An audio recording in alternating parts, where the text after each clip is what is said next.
ఓం శ్రీ గురుభ్యో నమః. వక్రతుండ మహాకాయ కోటి సూర్య సమప్రభ నిర్విఘ్నం కురు మే దేవ సర్వకార్యేషు సర్వదా. శరదిందు వికాసమందహాసాం స్ఫురదిందీవరలోచనాభిరామాం అరవింద సమాన సుందరాస్యాం అరవిందాసన సుందరీముపాసే. అజ్ఞానతిమిరాంధస్య జ్ఞానాంజనశలాకయా చక్షురున్మీలితం యేన తస్మై శ్రీగురవే నమః.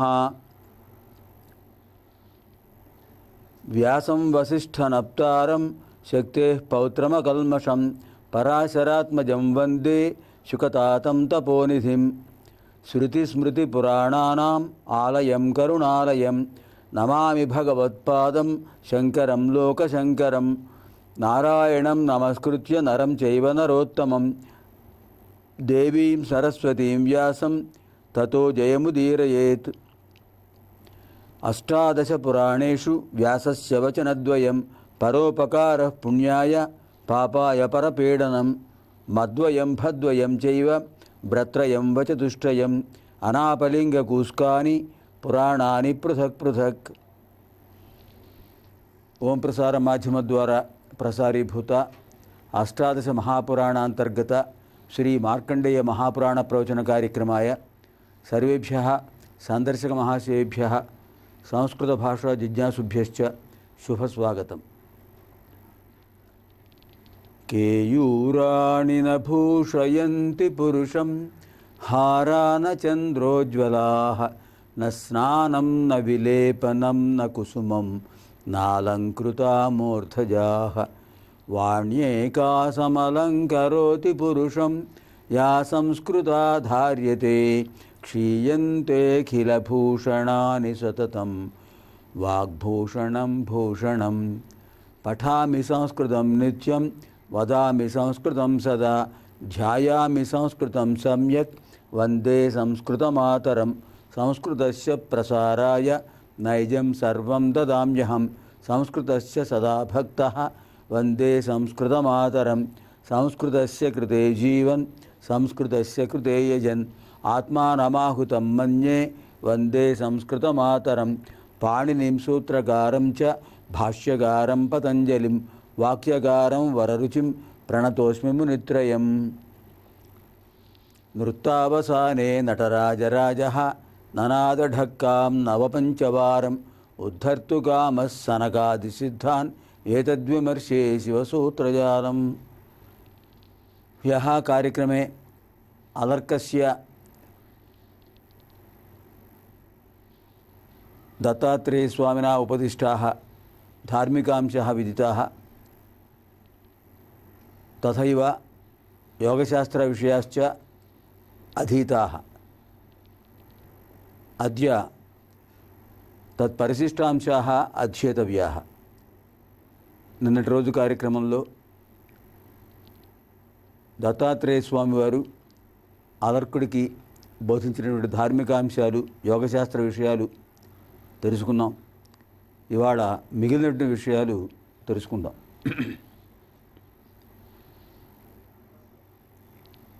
గురువు యొక్క మాటను అనుసరించి ఆయననే మనసులో ధ్యానిస్తూ శ్రద్ధాభక్తులతో గురువులను ఆరాధించేవారు వాళ్ళ యొక్క ఆధ్యాత్మిక ప్రస్థానంలో ఉన్నతమైన స్థానాన్ని పొందుతారు అని చెప్పడానికి అలర్కుడి కథ, అలర్కోపాఖ్యానం మనకి నిరూపిస్తుంది. అది ఆదర్శం. భక్తి శ్రద్ధలతో గురువుని సేవించినప్పుడు తప్పకుండా ఆ గురువు యొక్క అనుగ్రహం లభిస్తుంది. దీనికి ఉదాహరణగా దత్తాత్రేయ స్వామి ఒక విషయం చెప్పారు.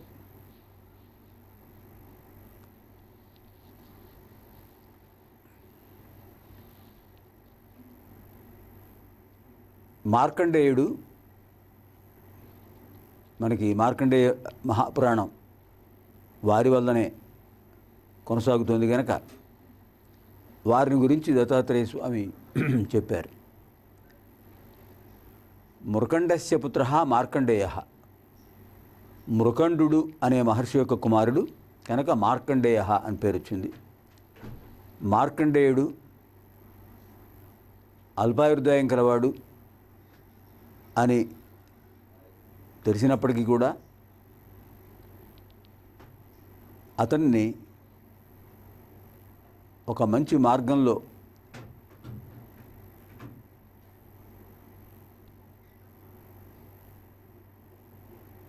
ఆధ్యాత్మిక ప్రస్థానంలో ఆయన గమనింపజేశారు, పయనింపజేశారు తల్లిదండ్రులు. యథా పితా తథా పుత్రః, యథా మాతా తథా సుతా. తండ్రి గారు చెప్పినట్టుగా విన్నాడు. పరమశివుణ్ణి ఆరాధిస్తూ నమశివాయ మంత్రంతో అనుక్షణం ఆరాధిస్తూ ఉన్నాడు శివుణ్ణి.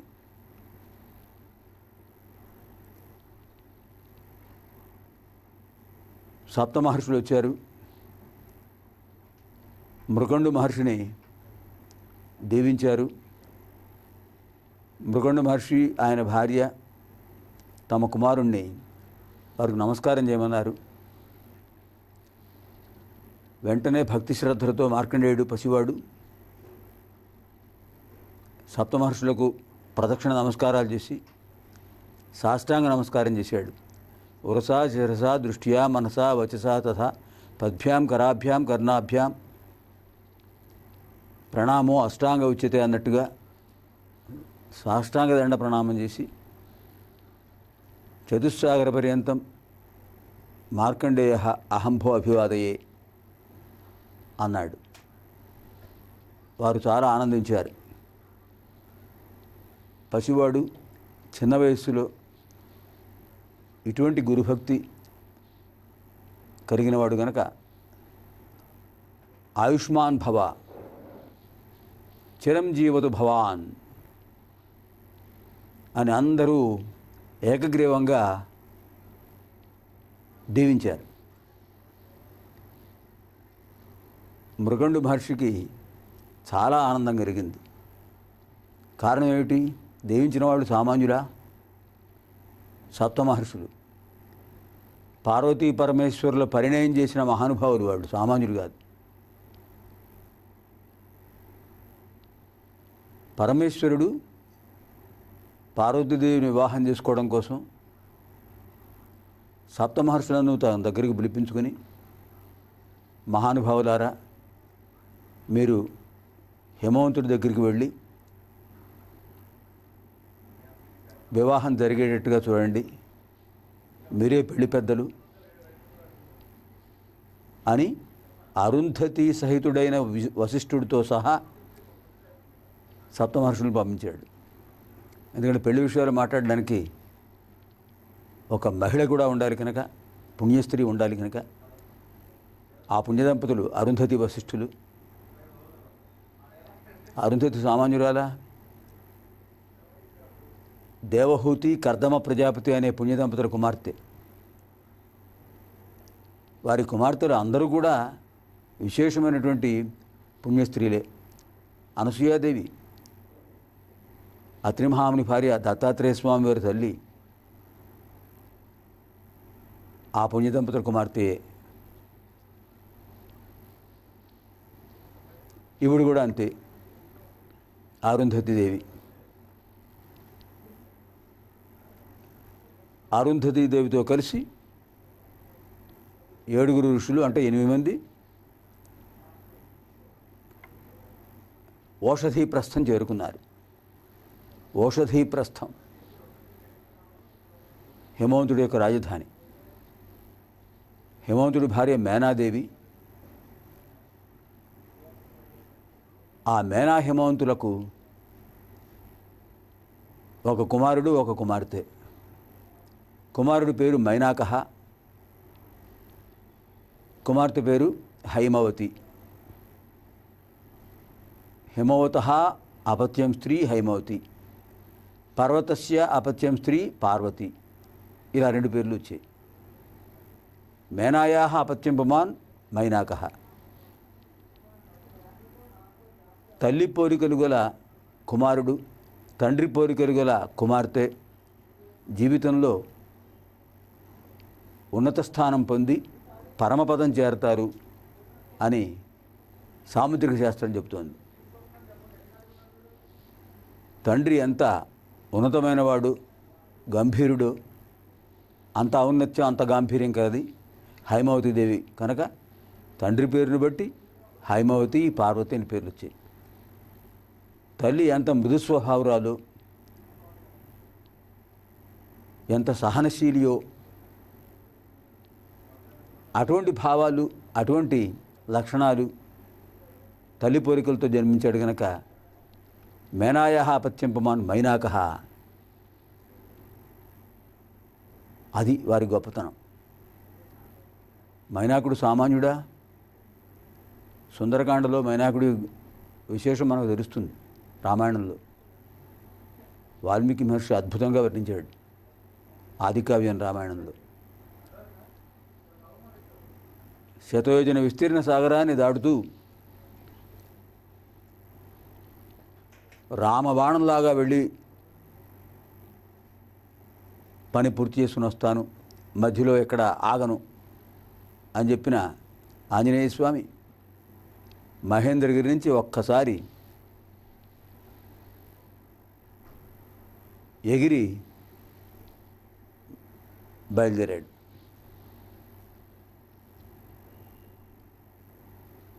పర్వతాకారమైన శరీరంతో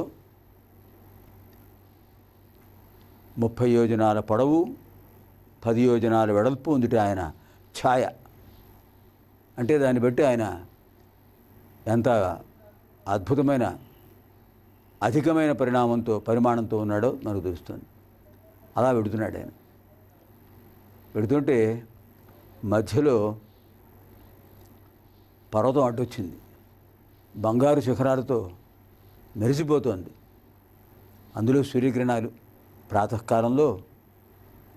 ప్రాతకాల సంధ్యావందనాది కృత్యాలు పూర్తి చేసుకుని, జపం పూర్తి చేసుకుని, నమోస్తు రామాయ సలక్ష్మణాయ దేవ్యైచే తస్యై జనకాత్మజాయ నమోస్తు రుద్రేంద్ర యమానిలేభ్య నమోస్తు చంద్రార్క మరుద్గణేభ్య అని అందరికీ నమస్కారం చేసి బయలుదేరినటువంటి హనుమంతుడికి ఆటంకం కలిగింది. వెళ్ళిన కొద్ది నిమిషాల్లోనే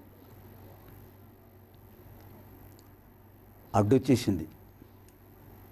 తను మాట ఇచ్చాడు, రామబాణంలాగా పెడతానన్నాడు. ఏది ప్రథమ కబళే మక్షికాపాత అన్నట్టుగా ముందే అడ్డుదైంది. చిరాకు పరాకు ఎక్కువయ్యాయి. వెళ్ళేది రామకార్యం, ఆటంకం కలిగింది. ఒక్కసారిగా తన వక్షస్థలంతో దాన్ని కొట్టాడు. హనుమంతుడి యొక్క వక్షస్థలంతో తునాతునకలైపోయింది. ఆ సువర్ణగిరి ముక్కలైపోయింది, పడిపోయింది, సముద్రంలో పడిపోయింది. వెంటనే అద్భుతమైన రూపంతో బంగారు ఛాయలో ప్రకాశిస్తూ కనిపించాడు ఒక దివ్య స్వరూపుడు. హనుమన్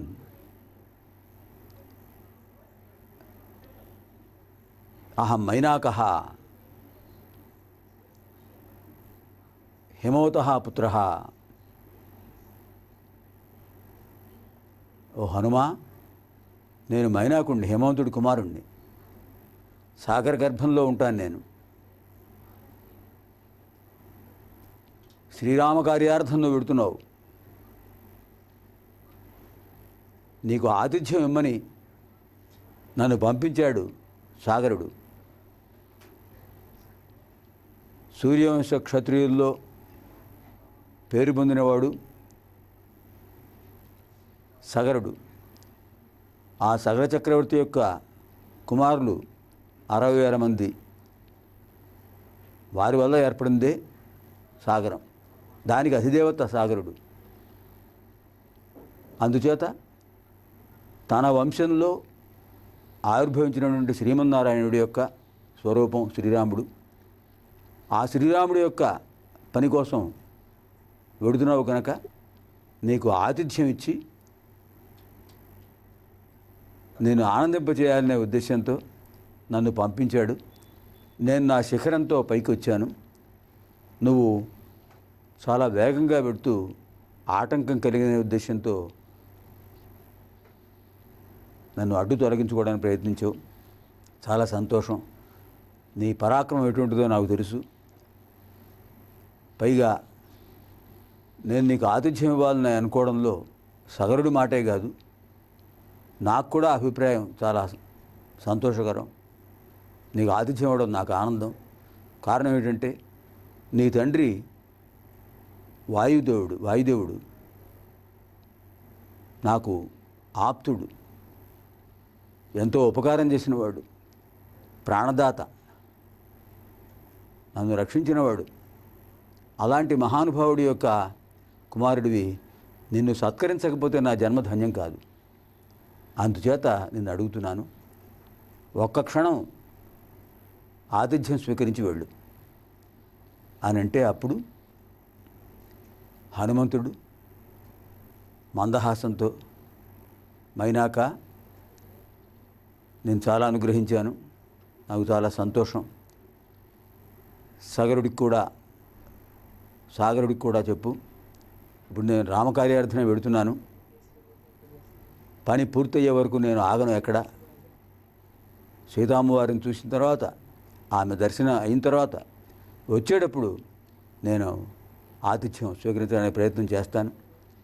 అంచేత ఇప్పుడు నన్ను ఆపకు. చాలా ఆనందం కలుగుతుంది నేను చూడగానే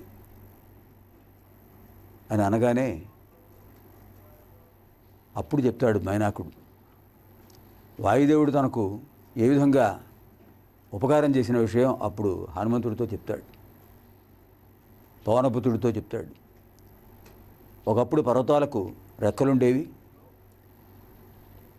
ఆ రెక్కలతో పర్వతాలు స్వేచ్ఛగా విహరిస్తూ ఎక్కడ పడితే అక్కడ దిగుతుండేవి.